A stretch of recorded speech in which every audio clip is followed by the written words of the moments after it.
Welcome to Hollywood in Hindi presenting law abiding citizen. Movie की शुरुआत में हम एक इलेक्ट्रॉनिक चिप पे कहानी के मेन किरदार क्लैड को काम करता हुआ देखते हैं और क्लैड अपनी बेटी को डैड वाले पेंडेंट के लिए थैंक्स कहता है।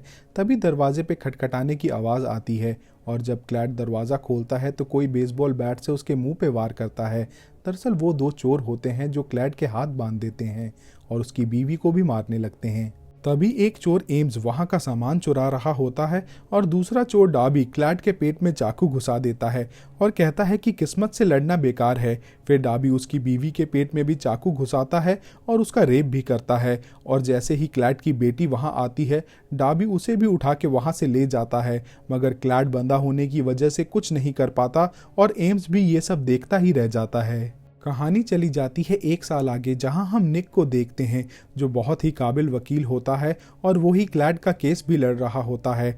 निक जॉनस से मिलता है और उनकी बातों से हमें पता चलता है कि क्लैड की बेटी और बीवी मर चुकी हैं, लेकिन निक के पास कोई पुख्ता सबूत ना होने की वजह से शायद वो केस हारने वाला है। वहाँ निक फैसला लेता है कि उसे एक चोर के साथ डील करनी होगी ताकि वो बिना किसी परेशानी के केस जीत सके। फिर निक क्लैड से मिलता है और उसे बताता है कि डाबी अपना गुनाह कबूल करने के लिए तैयार है और साथ ही वो दूसरे चोर के खिलाफ गवाही भी देगा। और क्लैड के पूछने पे निक बताता है कि डाबी को ज़्यादा सज़ा नहीं होगी। तभी क्लैड कहता है कि केस तो हमारी तरफ था तो अब क्या हुआ। निक बताता है कि जज ने डीएनए सबूत मानने से इनकार कर दिया है और बाकी सबूत भी काफ़ी नहीं हैं। साथ ही क्लैड की गवाही भी किसी काम की नहीं है क्योंकि वो बेहोश हो गया था। क्लैड रोता हुआ कहता है कि हम डाबी को कैसे छोड़ सकते हैं, हमें और कोशिश करनी चाहिए, मगर निक कहता है अगर हम हार गए तो दोनों ही छूट जाएंगे। दरअसल निक के केस जीतने का रिकॉर्ड खराब ना हो इसलिए वो कोई रिस्क नहीं लेना चाहता था और क्लैड से कहता है कि डाबी के साथ डील हो चुकी है। क्लैड उसे कहता है कि ऐसे मत करो, लेकिन निक कहता है कि जुडिशियल सिस्टम ऐसे ही काम करता है। फिर हम कोर्ट रूम देखते हैं जहां जज कहती है कि अगर सब लोग इस समझौते के लिए तैयार हैं तो वो इसकी मंजूरी दे सकती है और अब दूसरे चोर एम्स पे आगे का केस चलेगा। कोर्ट रूम में डाबी एग्रीमेंट पे साइन करते हुए निक से कहता है कि किस्मत से लड़ना बेकार है, मगर निक डाबी के वकील रेनॉल्ड से हाथ मिला के वहां से चला जाता है। कोर्ट के बाहर निकल के निक थोड़ा परेशान होता है। तभी जॉनस उसे समझाता है कि हमें कई बार मुश्किल फैसले लेने पड़ते हैं। जिसके बाद निक प्रेस वालों से मिलता है और तभी डाबी उसे आके थैंक्स कहता है, मगर ये सब क्लैड देख लेता है। कहानी फिर चली जाती है 10 साल आगे, जहां हम निक को उसकी बेटी और बीवी के साथ देखते हैं और निक की बीवी उससे नाराज़ होती है क्योंकि उसकी बेटी का आज म्यूज़िक शो होता है, मगर निक बिजी होने के कारण उसे अटेंड नहीं कर सकता और निक कहता है कि हम साथ में बैठ के शो की वीडियो रिकॉर्डिंग देखेंगे। निक अब बड़ा वकील बन चुका होता है और वो अपनी असिस्टेंट सारा को बताता है कि मौत की सज़ा के दौरान मुजरिम को बिना किसी दर्द के हमेशा के लिए बेहोश कर दिया जाता है। फिर वो लोग जेल पहुंचते हैं जहां क्लैड की बीवी और बेटी के खून के लिए एम्स को मौत की सज़ा देने की तैयारी की जा रही होती है। जेल में निक और सारा के अलावा जॉनस और डाबी का वकील रेनॉल्ड भी मौजूद होते हैं। वहां मौत की सज़ा से पहले एम्स कहता है कि उसने क्लैड की बीवी और बेटी को नहीं मारा और आज गलत आदमी को सज़ा मिल रही है। फिर मौत की सज़ा के दौरान 3 लिक्विड्स एक एक करके उसकी बॉडी में जाते हैं, जिसके बाद एम्स बहुत ज़्यादा तड़पता है और आखिर में मर जाता है। पुलिस वाले एक बॉटल लाके निक को दिखाते हैं जिस पे लिखा होता है कि किस्मत से लड़ना बेकार है। तभी निक समझ जाता है कि ये डाबी ने किया है। दूसरी तरफ हम डाबी को देखते हैं जो ड्रग्स ले रहा होता है, साथ ही एम्स की दर्दनाक मौत की खबर सुन के हंस रहा होता है। तभी उसे एक फ़ोन आता है जो उसे पुलिस वालों से बचने के लिए कहता है और डाबी को भी खिड़की से पुलिस वाले दिखते हैं। फिर वो अपने रूम से भागता हुआ बाहर आता है और पुलिस वालों पे गोलियां चलाने लगता है। जब डाबी छतों के ऊपर से भाग रहा होता है तो उसे फिर से फ़ोन आता है जो उसे कहता है कि मैं तुम्हें जेल से बचाना चाहता हूँ। साथ ही डाबी उसके कहने पे अपनी बंदूक फेंक देता है क्योंकि उसकी गोलियां भी ख़त्म होती हैं और फ़ोन वाले शख्स की बात मान के वो एक पुलिस वाले की गाड़ी में बैठ जाता है जो बेहोश होता है। फिर डाबी उस पुलिस वाले की बंदूक लेके और उसे उठा के गाड़ी चलाने को कहता है। वो पुलिस वाला उसे एक सुनसान फैक्ट्री में ले जाता है, मगर गाड़ी से उतरते ही डाबी पुलिस वाले को मारने वाला होता है। दरअसल वो क्लैड होता है जो अपनी विग उतार देता है और जैसे ही डाबी बंदूक का ट्रिगर दबाता है उसे कुछ होने लगता है। फिर हमें पता चलता है कि उस बंदूक से कैरेबियन फिश का जहर डाबी में चला गया है जिससे वो पैरालाइज हो चुका है, मगर डाबी सब सुन और समझ सकता है और दर्द भी महसूस कर सकता है। फिर हम रात के समय एक वेयरहाउस में डाबी को देखते हैं जिसे क्लैड बांध रहा होता है और क्लैड डाबी को एक इंजेक्शन लगाता है ताकि वो दर्द से बेहोश ना हो जाए। डाबी के ऊपर एक शीशा भी होता है ताकि वो खुद को तड़पता हुआ देख सके और उस शीशे पे क्लैड की बीवी और बेटी की फोटो भी होती है। क्लैड कैमरे में रिकॉर्डिंग स्टार्ट करता है और अपने फेस को एक वेल्डिंग मास्क से कवर कर लेता है ताकि कोई उसे पहचान ना सके और कटर से डाबी के हाथ पैर काटने लगता है, मगर डाबी बंधा होने की वजह से कुछ नहीं कर सकता और शीशे में अपने आप को तड़पता हुआ देखता रहता है। उसके बाद क्लैड अपनी गाड़ी में बैठ के वहां से चला जाता है। पुलिस वालों को डाबी की लाश लगभग 25 टुकड़ों में मिलती है और इस बात की खबर वो निक को देते हैं। फिर निक, जॉनस और सारा की बातों से हमें पता चलता है कि डाबी जिस प्रॉपर्टी में मरा वो क्लैड की थी और ये भी पता चलता है कि क्लैड एक जीनियस है जिसके नाम पे बहुत सारे पेटेंट इन्वेंशंस हैं। साथ ही पिछले कुछ सालों में क्लैड ने अपनी सारी इन्वेंशंस को बेच के इंडस्ट्रियल प्रॉपर्टीज खरीदी हैं। सीन फिर से शिफ्ट होता है क्लैड पे जो किसी इन्वेंशन पे काम कर रहा होता है और जैसे ही पुलिस वाले आने वाले होते हैं वो अपने कपड़े उतारने लगता है और वो बिना कपड़ों के पुलिस वालों को आत्मसमर्पण करता है ताकि पुलिस वालों को उससे जुड़ा कोई सुराग ना मिल सके। जब पुलिस वाले क्लैड को वहां से ले जा रहे होते हैं तो वो निक को घूर के देखता है।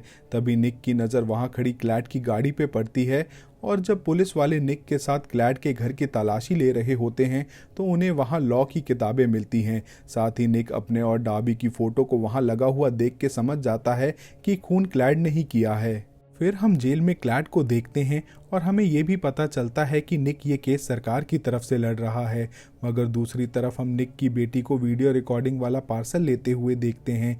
उसे लगता है कि वो उसके म्यूज़िक शो का वीडियो है, इसलिए वो उसे सीडी प्लेयर में डालती है और वीडियो में डाबी को कटता हुआ देख के बहुत डर जाती है। कहानी फिर से चली जाती है जेल में, जहां हम निक को क्लैड से मिलता हुआ देखते हैं। निक क्लैड को बहलाने के लिए कहता है कि मैं भी एक पिता हूं, इसलिए मैं तुम्हारा दर्द समझ सकता हूं। साथ ही डाबी और एम जैसे लोगों की इस दुनिया में कोई जगह नहीं है। दरअसल क्लैड अपने लिए वकील नहीं चाहता था, इसलिए निक सीधा क्लैड से अपनी बात आगे बढ़ाता है और कहता है कि तुम ही ने डाबी और एम्स का खून किया है। तो क्लैड कहता है कि उसने इस बारे में अपने मन में कई बारी सोचा था। निक को लगता है कि उसे कन्फेशन मिल गया है, इसलिए वो वहाँ से जाने लगता है। तभी क्लैड निक को रोकता है और कहता है कि तुम्हें इस हफ्ते के अपने सारे अपॉइंटमेंट कैंसिल कर देने चाहिए। निक कहता है कि मुझे कन्फेशन मिल चुका है, तो क्लैड जवाब देता है कि मैंने सिर्फ अपने मन की बात बताई है, इसे तुम कन्फेशन नहीं मान सकते। और क्लैड गुस्से से कहता है कि तुम कोर्ट में कुछ साबित नहीं कर सकते। निक कहता है कि डाबी की बॉडी तुम्हारी प्रॉपर्टी में मिली है। जवाब में क्लैड कहता है कि मेरी बहुत सारी प्रॉपर्टीज़ हैं और उनमें से कई खाली भी हैं, और क्योंकि डाबी खतरनाक ड्रग्स के बिजनेस में था तो उसके कई दुश्मन हैं और ज़रूर कोई मुझे फंसा रहा है। निक कहता है कि तुम्हें क्या चाहिए, तो क्लैड कहता है कि कन्फेशन से पहले मुझे जेल के सेल में एक नया मुलायम बेड मैट्रेस चाहिए, और निक उसे मना करके वहां से चला जाता है। फिर जॉनस निक से कहता है कि हमारे पास कोई सबूत नहीं है और बेड मैट्रेस के बदले में कन्फेशन एक अच्छा सौदा है। तभी एक शख्स निक से आके कहता है कि तुम्हारे घर से अर्जेंट कॉल आ रहा है क्योंकि तुम्हारा मोबाइल फ़ोन बंद है, और फ़ोन पे निक की बीवी उसे डाबी और एक मास्क वाले इंसान की वीडियो के बारे में बताती है। फिर हम पुलिस वालों को जेल में बेड मैट्रेस ले जाता हुआ देखते हैं, जो उस मैट्रेस को क्लैड के बेड पे लगा देते हैं।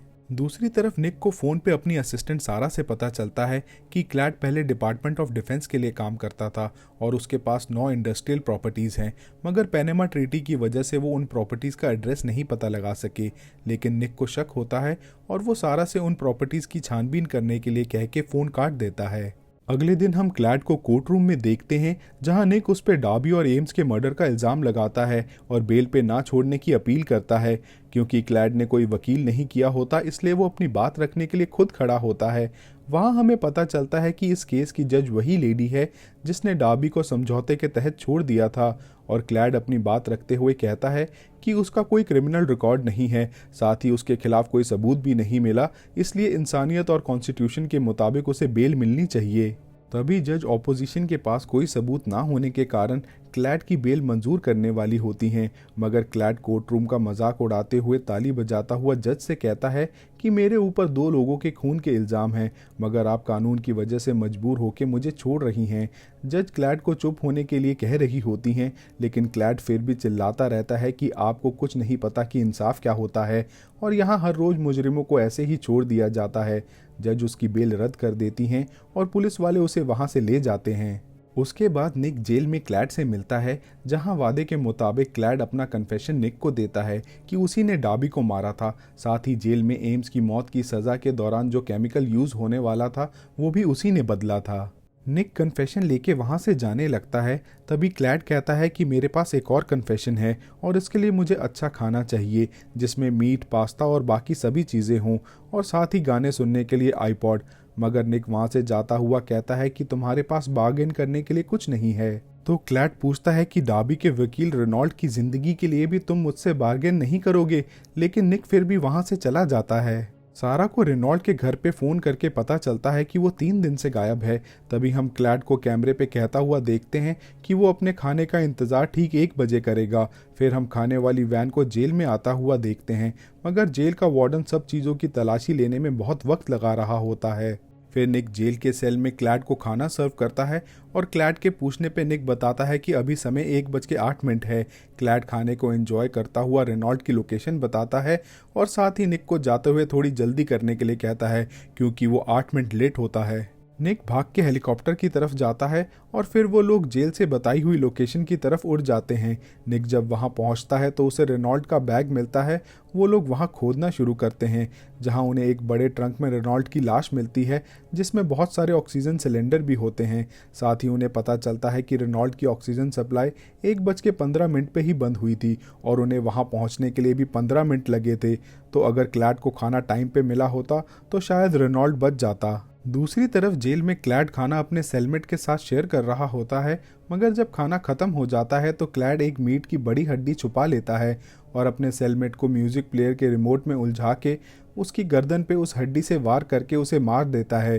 क्लैड के सेल के बाहर म्यूजिक चल रहा होता है और साथ ही बाकी कैदी वहां शोर भी मचाने लगते हैं। वार्डन ये सब देख के क्लैड को काल कोठरी में शिफ्ट कर देता है और ये खबर निक को अपने मोबाइल फ़ोन पे मिलती है, जिसके बाद निक क्लैड से मिलने जाता है, जहां वो एक दूसरे पे रेनॉल्ड की मौत का इल्ज़ाम लगाते हैं और फिर निक वहां से चला जाता है। निक अपने ऑफिस में होता है, जहां सारा उसे कहती है कि कोर्ट हमें क्लैड की प्रॉपर्टीज़ की जांच नहीं करने दे रहा, मगर वो अपने एक दोस्त की मदद से कुछ पता लगाने की कोशिश करती है। फिर जॉनस निक को अपने साथ चलने के लिए कहता है और वो दोनों एक जासूस से मिलते हैं जो उन्हें बताता है कि क्लैड एक ऐसा मास्टरमाइंड है जिसने एक टेररिस्ट की टाई पे अपना एक गैजेट लगा के उसे मार दिया था, जिसे हम लोग लाखों डॉलर के हथियारों से नहीं मार पाए। साथ ही वो बताता है कि क्लैड अपनी मर्जी से जेल में है।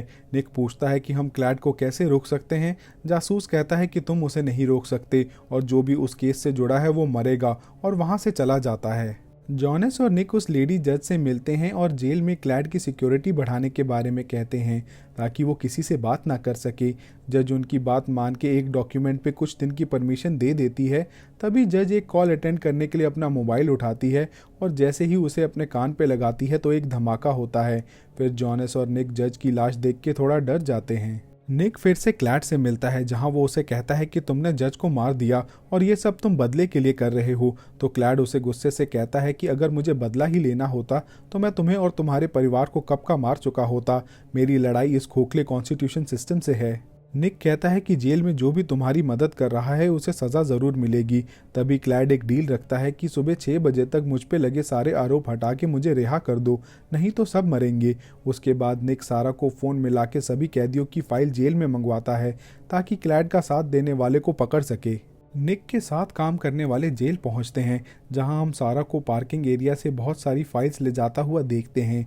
निक और सारा बात कर रहे होते हैं कि पैनामा ट्रीटी में एक लूप होल है, जिससे हमें पता चल सकता है कि क्लैड ने प्रॉपर्टीज़ किस प्राइस में खरीदी थी, और फिर क्लैड के एक्सपेंसेस को प्रॉपर्टीज़ के प्राइस से मिला के उसकी प्रॉपर्टीज़ के बारे में जान सकते हैं। सुबह 6 बजे तक कुछ नहीं होता, इसलिए निक अपने साथ काम करने वालों को घर जाने के लिए कहता है, मगर पार्किंग एरिया में एक एक करके सारी गाड़ियां ब्लास्ट होने लगती है, जिसमें एक गाड़ी सारा की भी होती है, लेकिन निक वहां खड़ा कुछ नहीं कर पाता।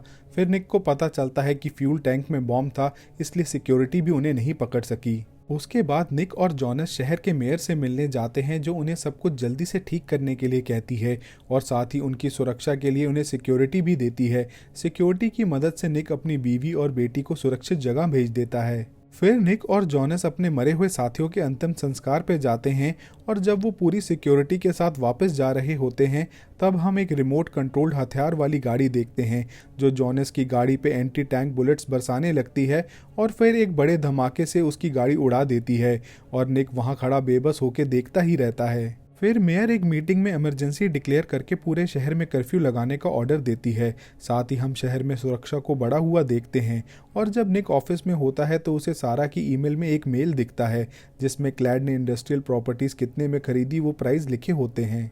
निक उसे 10 साल के अंदर बेची हुई सभी इंडस्ट्रियल प्रॉपर्टीज के प्राइस से मिलाता है। तभी निक को एक प्रॉपर्टी पे शक होता है और निक अपने एक साथी के साथ उस प्रॉपर्टी तक जाता है और एक रॉड की मदद से उसका शटर खोलने लगता है जहां हमें पता चलता है कि वो प्रॉपर्टी जेल के एकदम साथ है। उस प्रॉपर्टी पे निक को वही गाड़ी दिखती है जो उसने क्लैड की गिरफ्तारी के वक्त देखी थी और उस गाड़ी के नीचे उन्हें एक सुरंग मिलती है जो जेल तक जाती थी। वहाँ उन्हें एक कमरा भी मिलता है जहाँ हथियार, जेल का मैप और बहुत सारी अलग अलग यूनिफॉर्म्स होती हैं। साथ ही उन्हें पता चलता है कि क्लैड ने काल कोठरी के हर कमरे तक जाने के लिए रास्ता बनाया था, लेकिन एक कमरे के नीचे उन्हें सीढ़ियां दिखती हैं। निक का साथी सीढ़ियों से जाके वहां लगा लॉक खोल के काल कोठरी के अंदर जाता है मगर क्लैड वहां नहीं होता। फिर निक और उसके साथी को उसके कमरे में पड़ा सिटी हॉल का एक एक्सेस कार्ड मिलता है और वो लोग सिटी हॉल के लिए चले जाते हैं। दूसरी तरफ हम सिटी हॉल में क्लैड को सफाई कर्मचारी की यूनिफॉर्म में देखते हैं जहां वो सिक्योरिटी चेक से बच के निकल जाता है और क्लैड फिर एक कमरे में जाके छुपी हुई चीज़ें निकाल के बॉम्ब बनाने लगता है। तभी निक और उसके साथी वहां पहुंच जाते हैं और उन्हें सिक्योरिटी स्टाफ से पता चलता है कि आज वहां मेयर की मीटिंग है। साथ ही वो सिक्योरिटी कैमरा में एक सफाई वाली कार्ड को देख के समझ जाते हैं कि क्लैड वहीं होगा, मगर जब वो वहां पहुंचते हैं तो उन्हें सिर्फ एक सूटकेस मिलता है। दरअसल उस सूटकेस में बॉम्ब होता है जो क्लैड ने एकदम मीटिंग हॉल के नीचे वाले रूम में रखा होता है। निक अपने साथी को कहता है कि हम मेयर को नहीं बता सकते क्योंकि क्लैड बिल्डिंग को खाली होता हुआ देख के बॉम्ब उड़ा देगा। फिर वो उस सूटकेस को खोल के देखते हैं जिसमें बॉम्ब एक मोबाइल से जुड़ा होता है और जैसे ही कॉल आएगी उसके 40 सेकंड बाद वो बॉम्ब फट जाएगा। उसके बाद हम क्लैड को गाड़ी में बैठ के वहाँ से जाता हुआ देखते हैं। वो वापस अपनी प्रॉपर्टी में जाता है और एक स्क्रीन पे मेयर को बाकी लोगों के साथ देखता है और एक मोबाइल लेके अपनी काल कोठरी वाले कमरे में जाने लगता है। जैसे ही क्लैड अपने कमरे में घुस के उसे बंद करता है तो उसे निक दिखता है बंदूक के साथ। निक क्लैड को समझाने की कोशिश करता है कि ये सब गलत है मगर क्लैड अपनी ईगो में आके उसकी बात नहीं मानता और अपने मोबाइल से बॉम्ब वाले मोबाइल पे कॉल मिला देता है। निक फौरन क्लैड का कमरा बंद करके वहाँ से जाने लगता है और कहता है कि तुम्हारे पास सिर्फ 25 सेकंड है। साथ ही दूसरा रास्ता जहाँ से क्लैड आया था उसे निक का साथी बंद कर देता है। क्लैड अपने बेड के नीचे बॉम्ब को देखता है जो हथकड़ी से बंधा होता है और समझ जाता है कि वो कुछ नहीं कर सकता, इसलिए आखिरी समय में अपनी बेटी के बनाए हुए ब्रेसलेट को देखता हुआ उस बॉम्ब के साथ विस्फोट में जल जाता है। साथ ही विस्फोट के दौरान निक को जेल से जाता हुआ देखते हैं और आखिर में हम निक की बेटी को म्यूजिक शो में परफॉर्म करता हुआ देखते हैं जिसे निक अपनी बीवी के साथ ऑडियंस में बैठ के आराम से एंजॉय कर रहा होता है। Thanks for watching. Do subscribe for more such videos. Also like, comment and share to support us. Thank you.